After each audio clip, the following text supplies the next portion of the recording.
Hey, we want to thank Bill.com for being a sponsor of the Thrivecast. Our firm, Blummer CPAs, has used Bill.com as a foundational part of our tech stack for many, many years. We're a virtual firm and we work with clients virtually all over the U.S. And so we have to have a virtual platform like Bill.com. So thank you, Bill.com, for sponsoring the Thrivecast.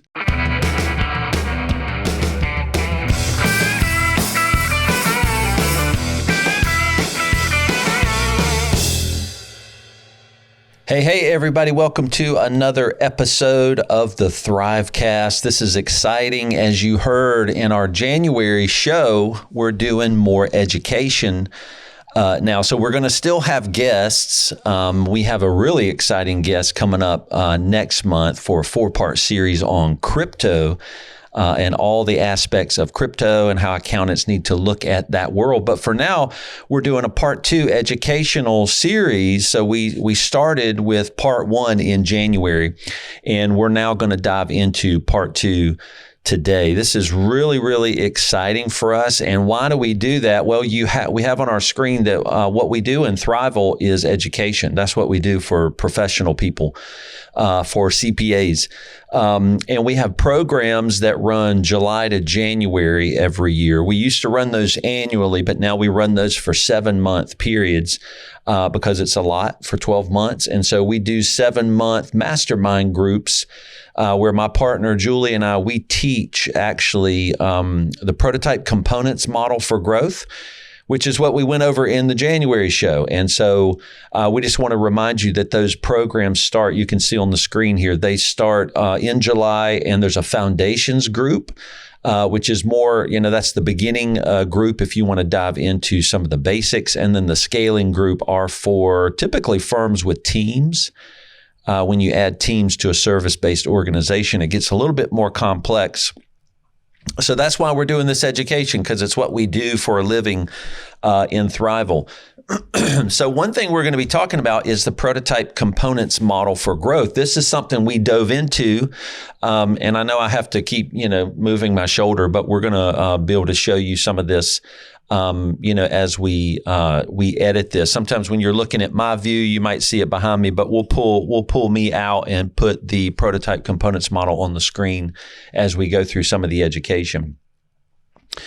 Now, part 2 is going to dive into some very particular parts to this model. The first part 1 education we did in January really went through this whole model, the difference between the two sides of the market side and the service side of the prototype model, and how this helps service organizations know how to scale, actually solve some of their scaling issues, like why they hit growth ceilings, things like that, how these 10 white boxed components are interrelated, how some are up channel, some are down channel. We dove into all of that in part 1. And so you make sure you want to hit part 1 and listen to that. Part 2 is where we're diving into a very particular part to this model. So I'm not going to dive too much more deeply into the overall prototype.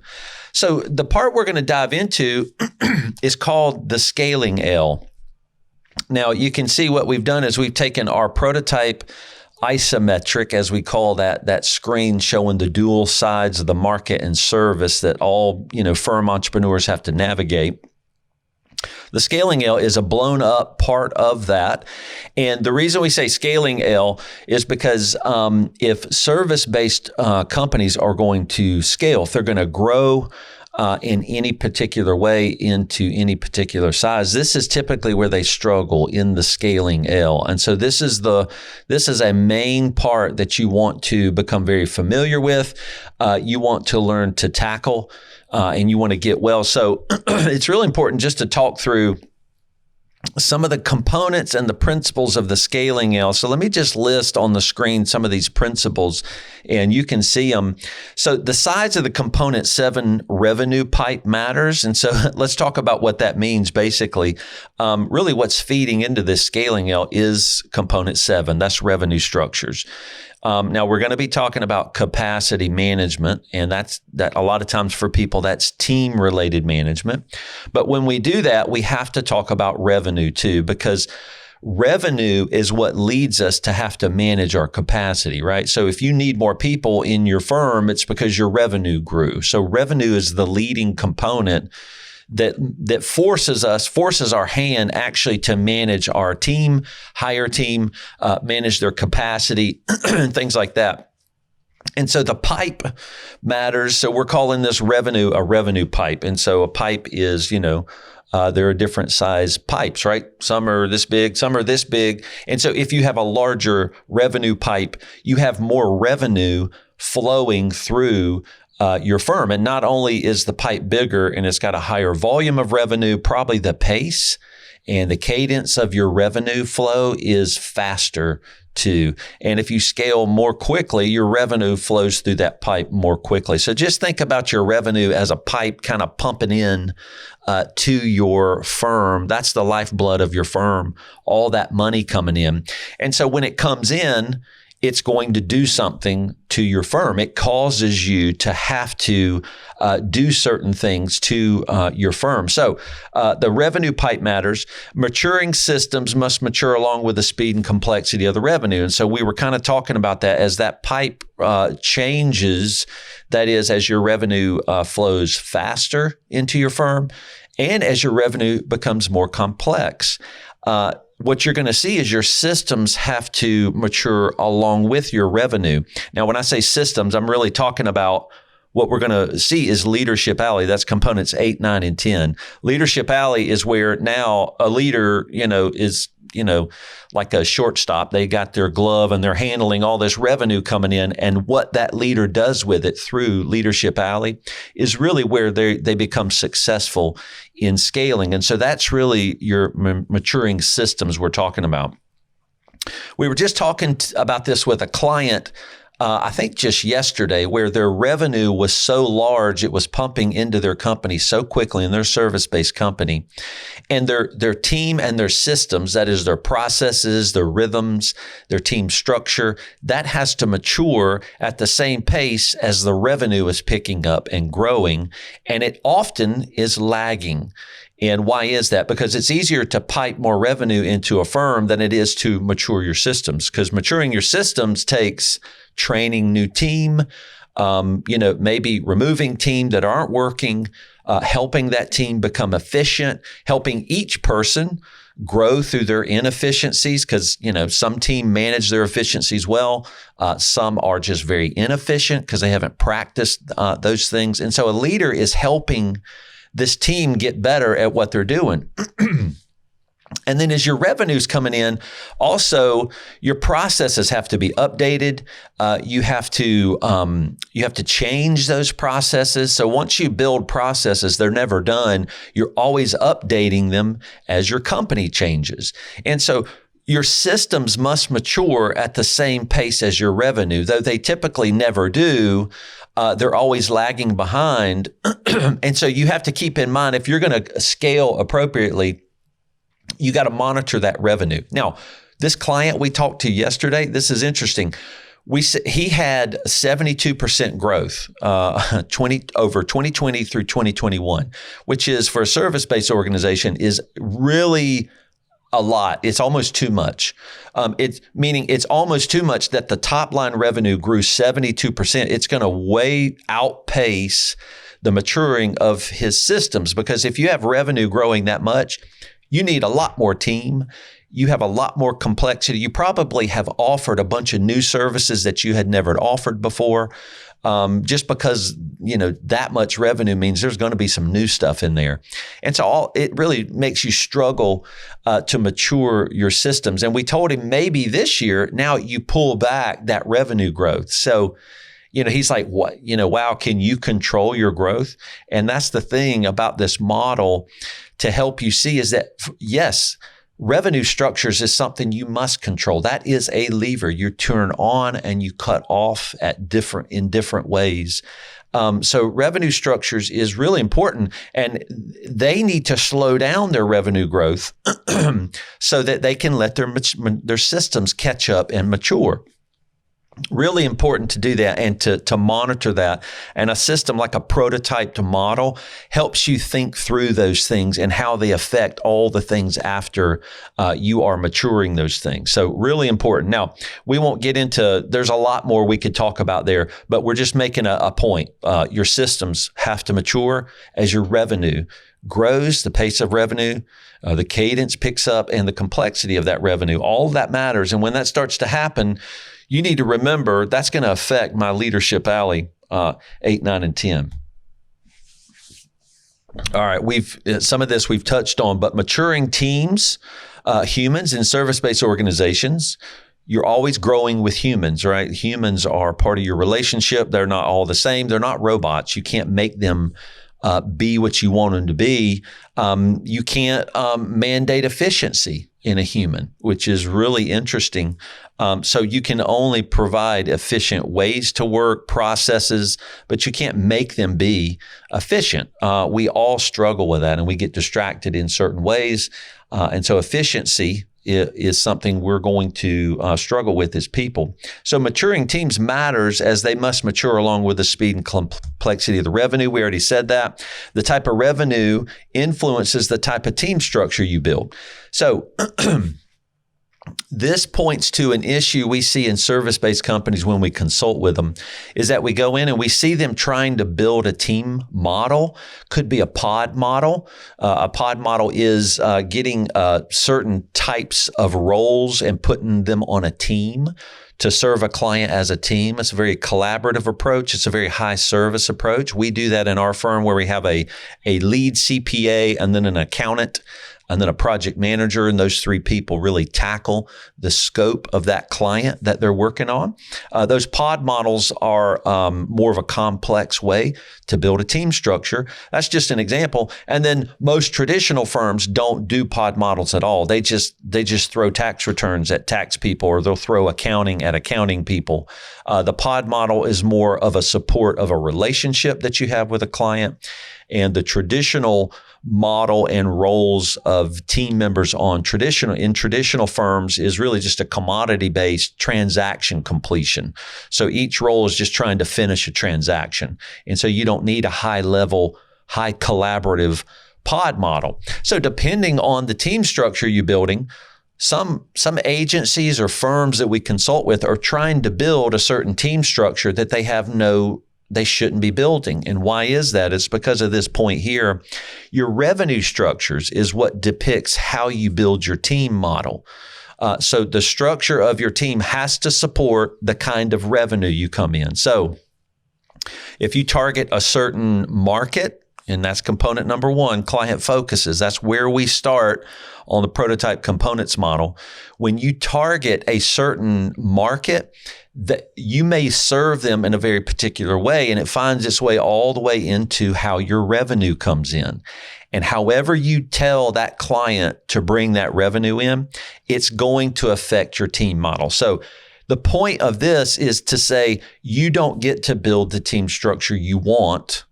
It's not up to you. It's already been predetermined by the up channel components and how you've behaved and how you let revenue come in. So if some of your value propositions, which is component 3, if your value prop to your market is more of a commodity-based value proposition, and you let transactional work come in, which is fine, then you need to build a team that supports a more transactional commodity-based movement of revenue. And so that's what that means. The team structure is built only as revenue structures tells you how to build it. That's really important. If you get that out of whack, what you're going to do is find people building a team structure that's not working. It's broken. And so sometimes we have to undo it. We have to restructure the team to more match, the market they're going after and the revenue structure and how it's piping into the company. So timing of revenue, piping into the team matters. We talked about that, the cadence of how you do that. In our firm, and a lot of accounting firms can have a very monthly recurrence type cadence to their revenue, which is really cool. We love that. Now, you can have the cadence of service be more monthly based. And what that means is you're doing accounting every month, something like that.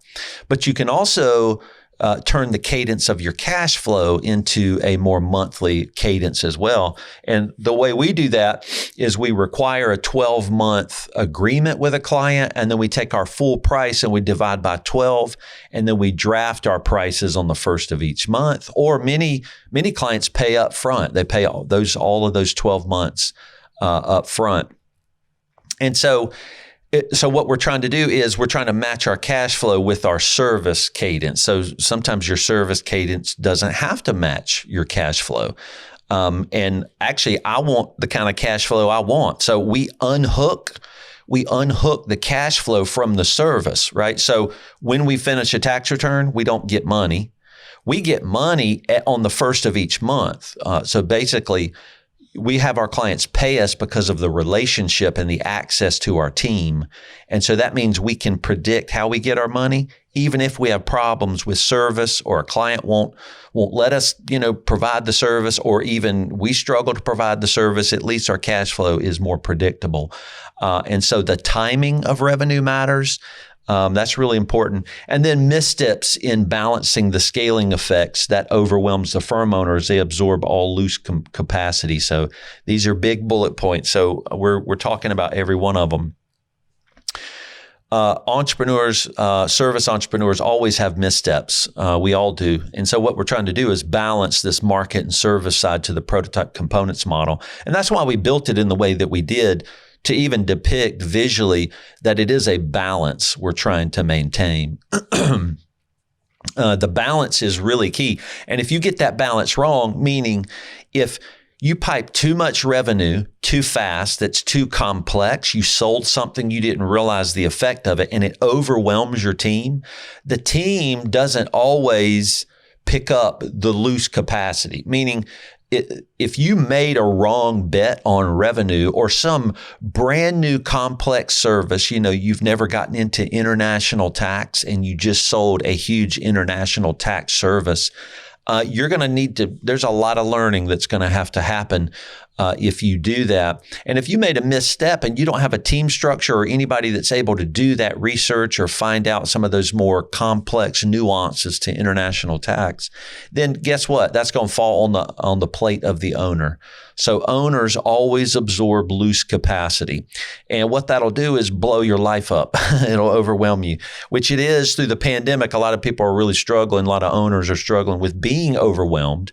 And so they're really losing a lot of their passion and their purpose behind what they're doing. So let's dive into a very narrow part. So you see between components 7 and 8, there's something down there called a capacity exchange bridge. That's what we call this section, capacity exchange bridge. I should have put the title up there, capacity exchange bridge. But it's basically that little orange person is you're the firm owner. So the firm owner is typically the one on the capacity exchange bridge. And here's how the capacity exchange bridge works. Again, it's you're exchanging capacity between clients.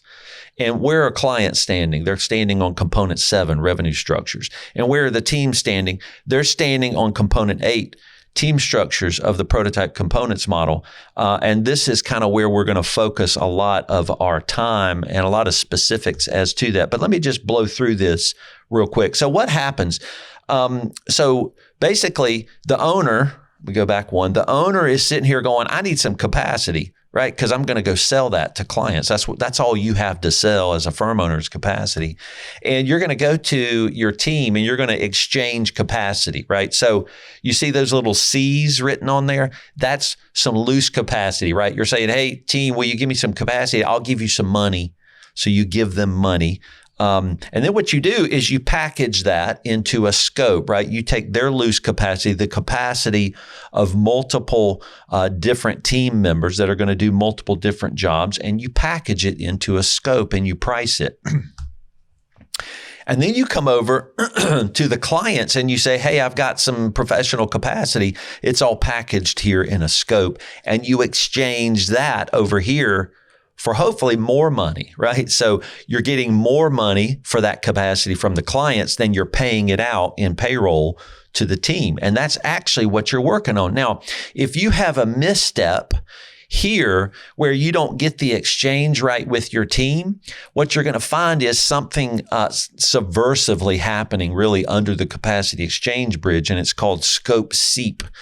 Right. And so that's where you're not nailing down a lot of your capacity, and it's seeping out through your team. So your team is starting to do more for the clients than they paid in the packaged scope.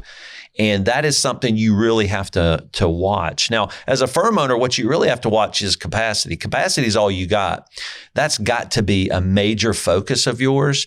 And that's why we're doing this teaching, to help you understand a lot of the theory of actually what you're doing when you're managing capacity. That's one misstep you could fall on. Now, when you come to the other side, you're exchanging capacity with clients for their revenue. What you could, if you get that wrong, another subversive thing is scope creep, where if you don't have your scope packaged well or defined well, or you don't manage it, or you don't hold clients accountable to the scope that you've sold them, they'll creep in, they'll scope creep their way in and keep asking for more. And of course, scope creep and scope seep are very familiar terms, and they're almost related to one another, but it depends on who's driving that scope from one side to the other. And so the clients will creep into the team and actually ask the team for more things. And you know what? That's not totally bad. What we do in a kickoff with a brand new client is we say, we manage our scope, you don't. Scope management is always the job of the firm entrepreneur. It's the job of the firm. The company is what manages scope. Clients don't manage scope. We tell our clients, we say, your job is to consume value that we output, and you're supposed to get as much as you can, right? So if I were a client, I'm going to get as much service from my provider as I can. So we tell them, that's your role. We're okay with that, but we will manage our scope. And so when you're asking for more than you should, then we're going to push back sometimes, and we're going to repackage some of that in a contract addendum, which is an additional payment for additional requests of scope that they're asking for. It's a key that you do that. That is really, really important, that you manage your scope in that way. So this is the capacity exchange bridge, and it kind of shows you everything that we're going over, and how all of this fits together. So, and it's a way we want you to see this is what you're doing every day, all day. This is something you may not know you're doing, but you are managing capacity by exchanging capacity with team, and then you're exchanging capacity with clients. So, and let's take a quick break. So we're excited to make an earmark CPE podcast, statement for you to let you know. We'll be right back in just a few minutes. Hey, the Thrivecast is now on the Earmark CPE platform, so you can get free CPE just by listening to the Thrivecast and answering a few questions every single month. So find the Thrivecast on the Earmark app now. Thanks. Okay, we're back. We're so pumped to be on the Earmark platform, so go listen to us and get some CPE for listening to this show. So this is where we left off, just talking about and giving you a screenshot of what capacity looks like. So let's dive more deeply into this, right? So this is some more specific details about how this exchange works out. Now, remember the prototype components model, that balanced isometric model. The capacity exchange bridge is down there between 7 and 8. There's a little bridge down there that's visually depicted on that screen. And so we're going to break down the roles and actually what's happening for the firm, the team, the clients, and kind of what you're dealing with. So let's kind of dive into that. Now, one thing on the left we're going to be showing you is something called exchange forces, which is what is the main force that's dealing with the exchange, depending on what the firm owner is doing. What is the exchange force when you're exchanging things with your team? And what is the force driving you when you're exchanging things with your client? It's important to kind of break those down so you can kind of understand those. And then to solve some of the issues We have things called clarity levers, or however you want to say that.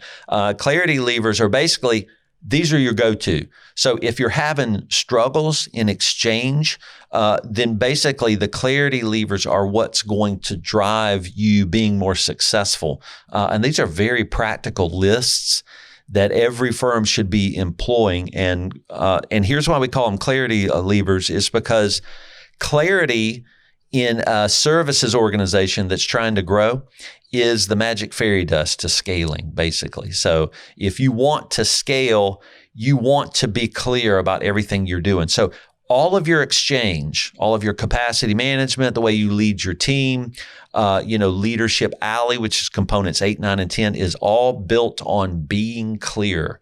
Being clearer, not only with your team, but being clear with your clients about what they're purchasing, what they're not purchasing, what they're paying. Services companies do not scale in chaos.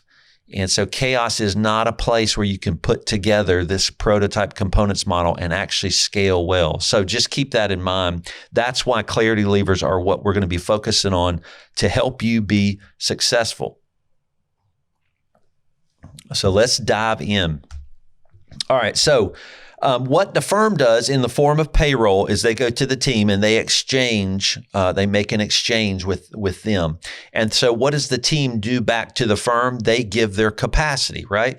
In the form of time, right? A lot of times we think of capacity in the form of time. It's actually more complicated than that. But for this podcast, let's just say capacity equals the time of the team member.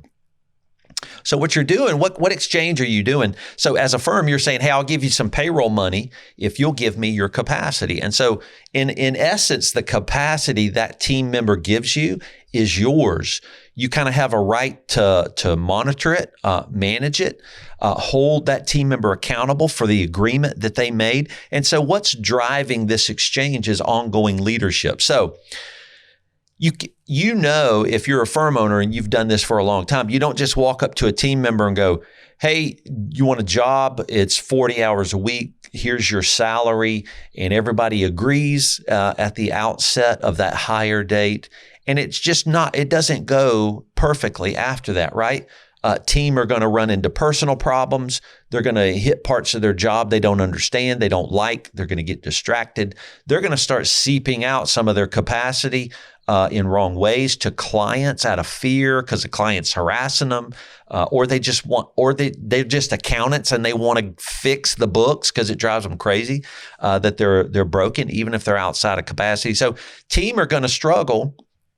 Now, here's the key: your payroll that you're paying your team is probably set, right? Every 2 weeks or twice a month or whatever, their paycheck, goes out, direct deposit into their paycheck. So your money is exchanged into the team member pretty specifically, but they don't give back that capacity as clearly as they should. And so it takes a leader to stay close to the team, hold them accountable and remind them, hey, remember, you're supposed to get this job done by Friday. Remember, we already planned that last week and you didn't. So why didn't you get it done? And if they say, well, I was distracted by these other jobs. Okay, how can I help you prioritize your work? These are things you have to do as a leader. So when you're exchanging, it's not just a set it and forget it, right? It's not a one and done deal. You're always going to be leading a team in the management and the production of their efficient capacity to you as a firm owner. That's really important. You have to stay involved with your team. Now, what you do as a firm is you now package that capacity in the form of scope. We've already seen this. This is the exchange bridge.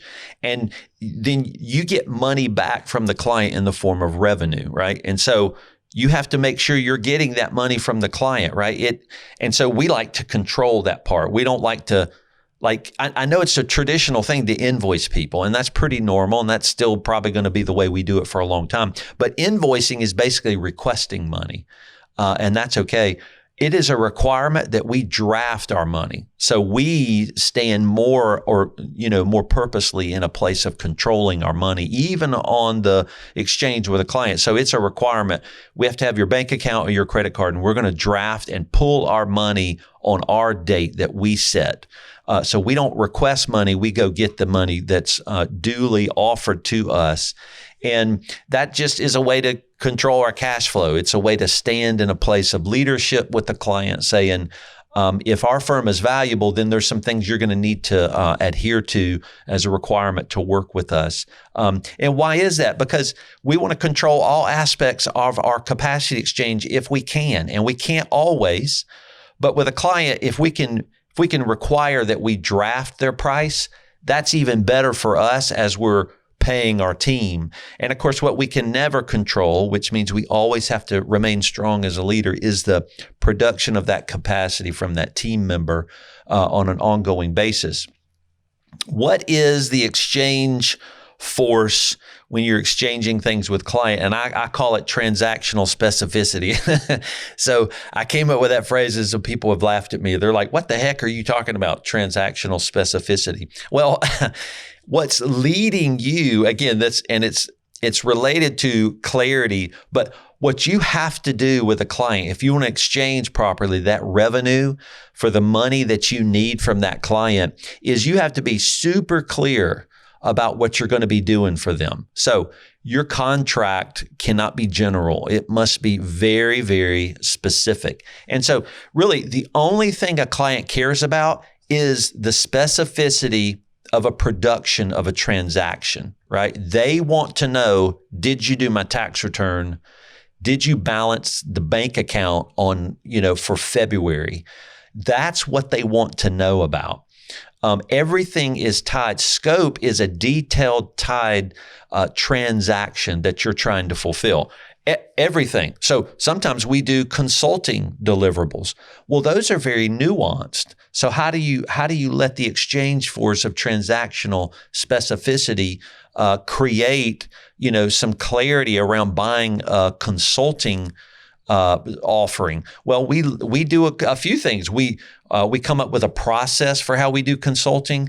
We walk them through our 4-step process. The consulting event has listed deliverables. Here's the 3 deliverables you're going to get. We'll give a name to that consulting offering. All of these things break it down into a transaction that a client sees specifically. I'm buying the 3-step process, and they can make a judgment as to whether they value that or not. And that's how we drive transactional specificity. And when I say that leadership, that's what a client cares about. They want to know, what is the deliverable? What do I get? And did you do it? And when did you do it? And so we have to be very clear about those things. Okay, so as we're struggling through this, clarity levers are what we pull to help us clearly monitor these things. So let's talk about those as you do your firm owner to team exchange, right? That's when you're on the capacity exchange bridge. You're over there on component 8, which is team structure, and you're there exchanging on a regular basis with that team member their capacity for the payroll money you're giving them. So how do you do that? Well, we have a tool called a team structure capacity chart. So the first thing you have to do is visibly chart out your team's roles and where they sit in terms of owners, executive levels, managers, senior, and then other team. And that's really the 4 different what we call capacity value triads. And I know there's a lot of specifics to these things. And if you're listening in the podcast, you may not see my slides. So it's going to be really important you go to the show notes and you get these PDF slides so you can go through this and understand the things I'm talking about. But one way to bring clarity, we think, to a team structure is to visually draw it out. That's really important tool, and not all teams do that. And it's really important. I think it's really important that all service-based companies have their team members and their pictures and their titles on their website. That's a pretty basic thing you need to do. And why is that? Because clients are being served by humans. That's sometimes should be the first thing you put on your website, is that here are the humans that are involved and committed to this work. And it's always up to date. It doesn't have old team members on there, or it doesn't have blank pictures of people you just haven't gotten on there that you hired 6 months ago.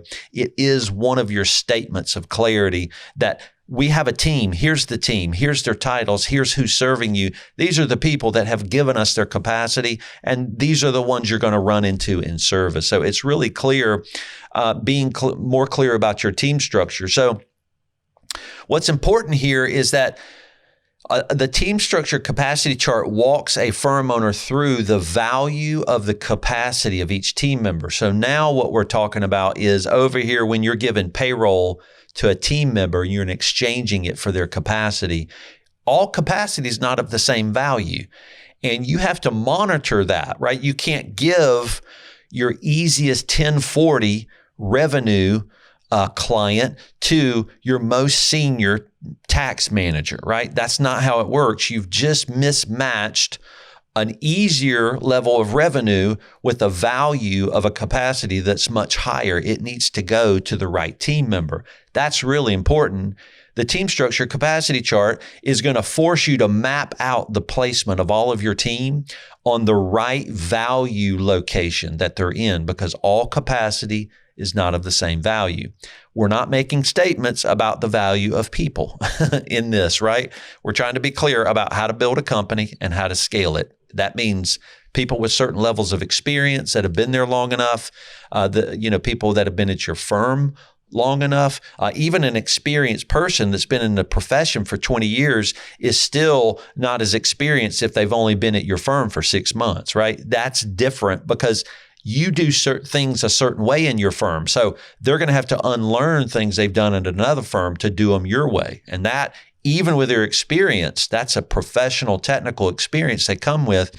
They don't, or maybe do not have experience in your firm. So longevity in a firm actually creates more value in their capacity because they know the way and they just roll pretty easily through how they're working through the capacity production and service inside of your firm. So a team structure capacity chart is just a visual way to build out and show your whole team. There's a lot more to it, but that's just a statement that does bring a lot of clarity. You need to visually map your team onto a tool, and we lead consulting events that actually help people do that.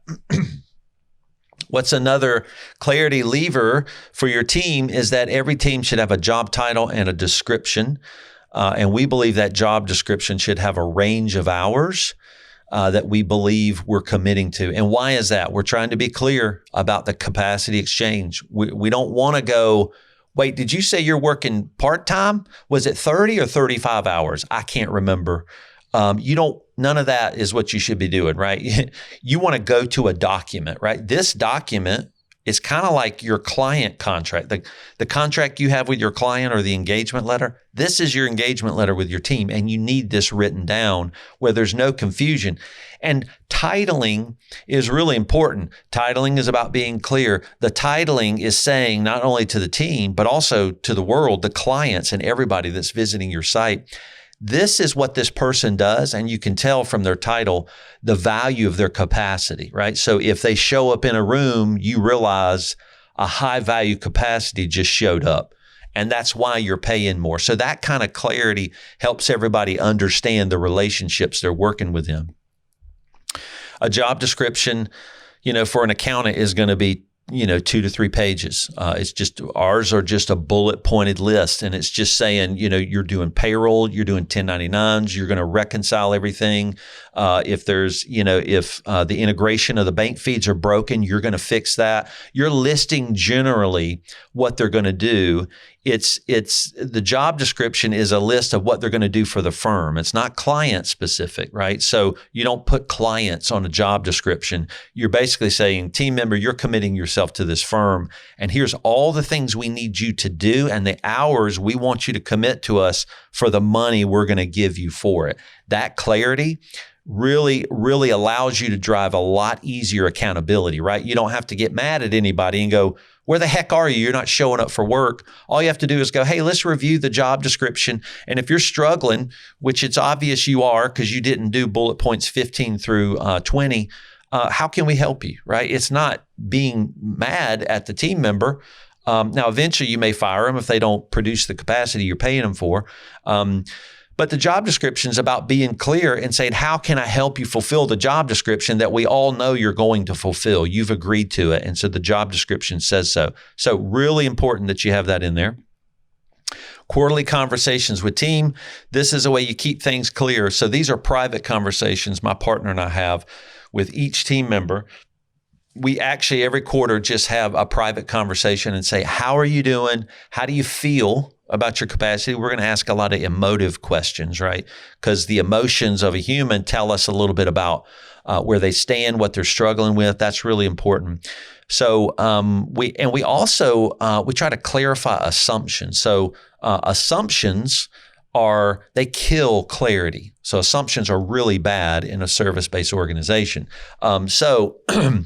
And it's assumptions are insidious too, right? So sometimes they're there and you don't know they're there. They're lurking underneath the surface. So in these quarterly conversations, we'll say, are we assuming you know things we're trying to pull off in growth that are confusing you? Right? We want those out of the room. We want assumptions gone as much as we can. And those are always building sometimes. Sometimes they're building in the mind of the team member, and we don't even know. They're just starting to make up things. That's what humans do. They make up some clarity about their life and their world. And they're going, maybe they're going to fire me. I don't know if they're going to fire me. And no, we never had any thought about firing you. We had one team member. We called out to him. We said, "Hey, come back, and we're missing you. We can't find you." And then he had some statements back to us. We were saying this privately in our chat system online, and he knew, because of our quarterly conversation, he knew he could call me and my partner to a phone call any moment he wants to. And why do we want to do that? Why do we tell our team members we can do that? We're ready to undo any assumption and bring any amount of clarity anytime we can. Those are things we will always step up and provide at a moment's notice, because assumptions and not being clear will wreck your firm. And we want always to have the opportunity to eliminate those as quickly as we can. And so that team member said, I need to get on a call with y'all. Boom, 5 minutes, we were on a call. He goes, are y'all saying this because I'm feeling this? And we're like, no, we don't mean that at all. This is what we mean. He's like, oh, I get it. That kind of clarity, boom, he's good. He hits the ground running, gets back into his role, and keeps trucking. And it's because we had a place in quarterly conversations where we said, hey, this is a scheduled call, but you can call us to a phone call any moment you want to.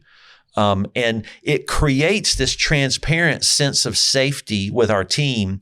They know we've got their back. They know we care about them, and they know they have our ear at any moment they want to have it.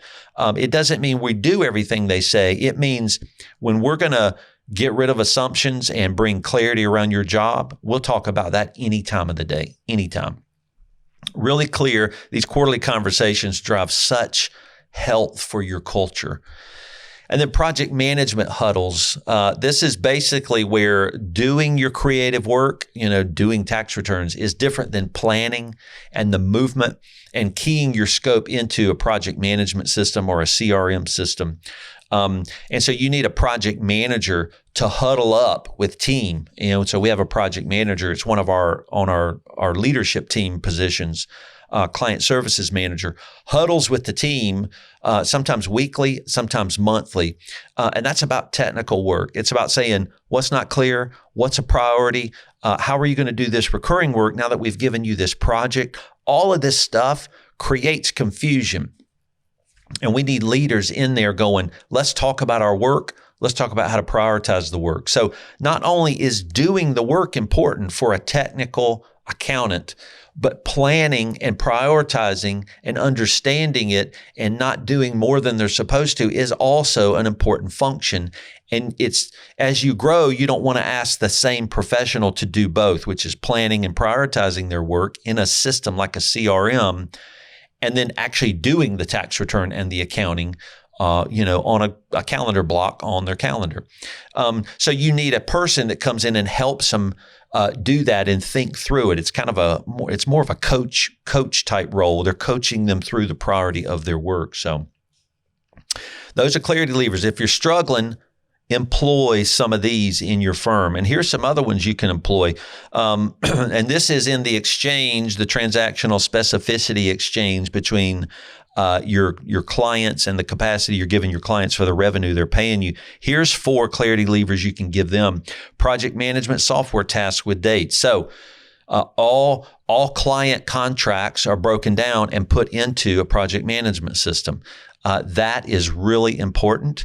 And you want dates. You never want to have anything listed in producing your capacity without a date signed to it. And that makes it harder, right? A lot of times we're like, I don't really know the date. I want to finish this. Well, the clearer you can be for your team, the better off you're going to be. Feedback loop. So when we have a large client come in about 3 months, we want to have a meeting with them and bring back and say, how are we doing? How did we onboard you? How could we have done better? And what we're doing is we're tapping into that client's mind and we're feeding back their wisdom and knowledge back into our team. We're washing it over our team. And so our processes and our team are always improving. So our firm is always maturing by getting that feedback loop. And often clients won't give you that feedback, right? Unless they're pissed off. Then they'll yell at you. And you want feedback when they're happy because it's going to be balanced feedback. It's going to be more accurate. It's not going to be emotionally driven. So feedback loops is something the firm should drive to bring into the client's mind back into your firm. And then external and internal kickoffs. So not only do we start a client contract with somebody, we want to kick off a client contract too. We want to do a kickoff, and it's a celebration. Hey, you got through the onboarding process. We're ready to start serving you. And that's where we kick off that client. Now, for complicated clients, we'll do an internal kickoff too. So we do an external with the client, and this is where we meet the team because our team model, I mentioned, is a pod model. They're going to be served by a group of people, very specific group of people. We want them to meet everybody. We feel comfortable. We go over the contract at a high level again. Then the internal kickoff is where I do the pricing and the selling in our firm. So I talk to them about some of the nuances of what I saw during discovery. And my partner and I kind of guide them and say, this is really important. It's something we wouldn't have said in the external kickoff, but we say, this is really important. So keep this in mind. Those things are really important as we go through this service. Service can be very confusing, especially for a brand new client, especially if they're complex. So if you sell any kind of controllership, CAS, client accounting services, CFO related things, any kind of financial advisory or consulting, those are all bound to be very confusing. And so you need kickoffs to establish entry points of service. You need to give the nuance that you're thinking in your mind to your team. A lot of this clarity, you can tell, takes a lot of time to employ, but it pays off long-term. The dividend is that you get to scale as a firm without as much chaos, without wrecking your firm or overwhelming yourself as the owner. And then written client contracts, we say you never perform an exchange without a written document backing it up. And that's both sides of the exchange. So you exchanging with your team, you have a written document, often an employee agreement, but a job description and a title with a range of hours is the most important written document there. And then, of course, a written client contract. We'll never perform any service tied to any amount of revenue from a client without something being written. And then that written thing is always broken up by task and put into our client management system.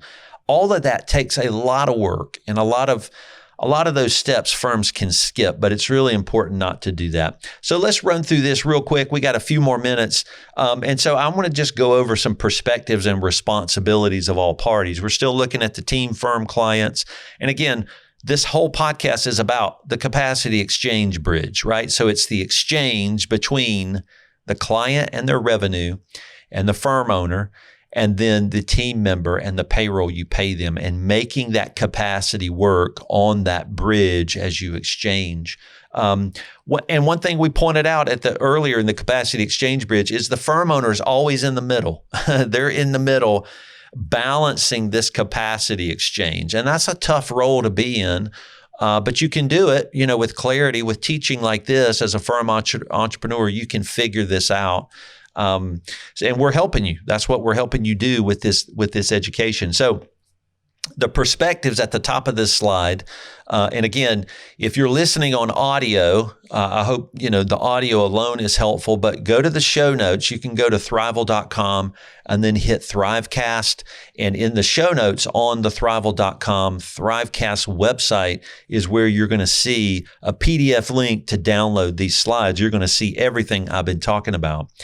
So the top of this slide is the perspective. This is really, the questions basically that, each section of this exchange should be asking. What questions should the firm be asking? What questions should the team be asking? What questions and considerations should the clients be asking? And then I'm going to list some responsibilities all parties hold, where they are and what they're doing. So let's start at the firm. We like to start with the firm. And the firm is a balancer, right? We just said they're the balancer between the team and the clients. They're always doing this dual role, which is pretty hard to do. And so on one side, the firm may ask, what will we get from the team in exchange for more money? That's this question, which is, if you want to promote somebody and give them more money, well, then you want to get some capacity back in return. That's often how you make an appropriate exchange with that team member.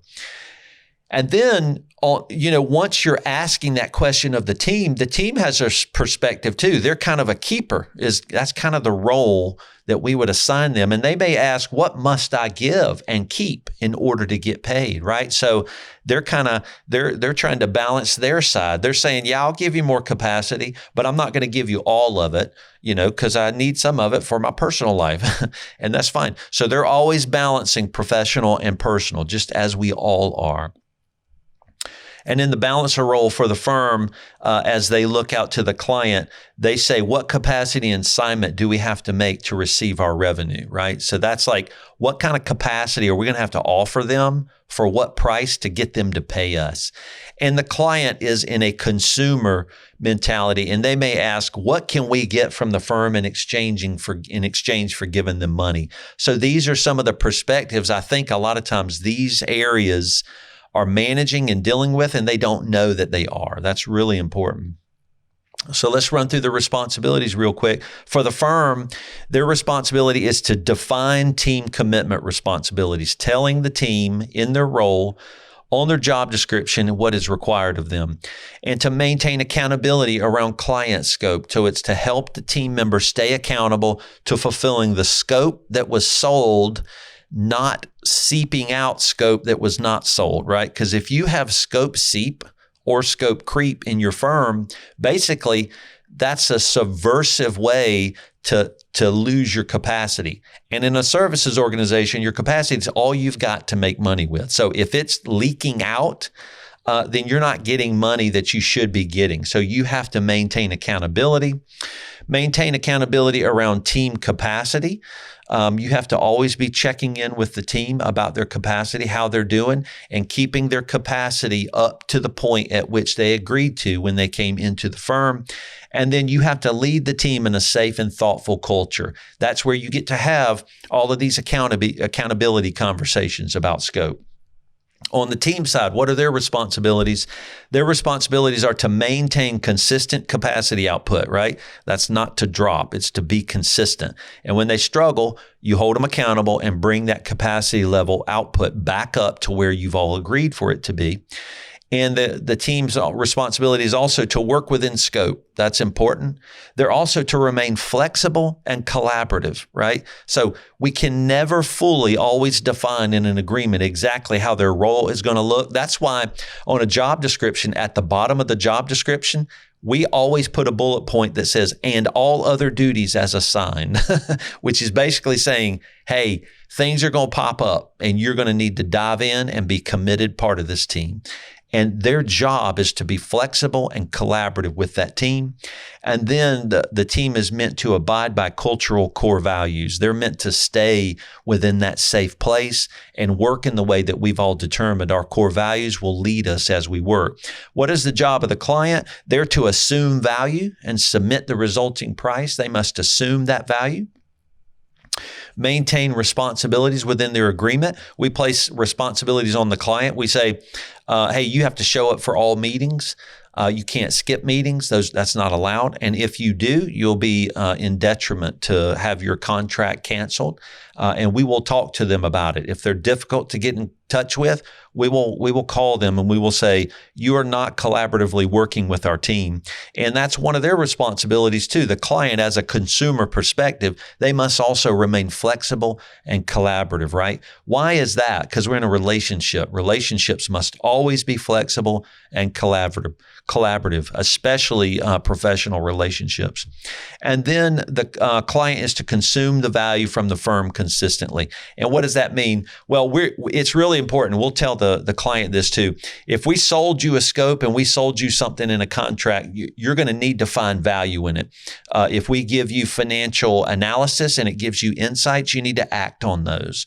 And we'll call them to doing that. And when they're consistently acting on the value that they're getting, then they're always going to be seeing and perceiving the value of our contracts. Really, really important. So that's it. Thank you so much for joining us on this Thrivecast Part 2, where we dove very specifically into one narrow part of this prototype components model that we teach. And remember, why do we teach that? It's because we teach it in programs. And so if you think a lot of this theory and things you need to get into are something you need in your firm, then you want to dive into our programs, foundations or scaling groups. And you can find those on the Thriveal.com website. Just hit programs in the top navigation and you'll find those. Those are great groups. We go way deeper in the groups. There's homework. There's very particular high value homework spreadsheets and matrices and databases we have you maintain throughout the programs that have been very valuable that you have with you ongoing as you continue to scale. So thank you so much for joining us on the Thrivecast. We'll see you next time with a great guest as we kick off a crypto series. Take care. We'll see you.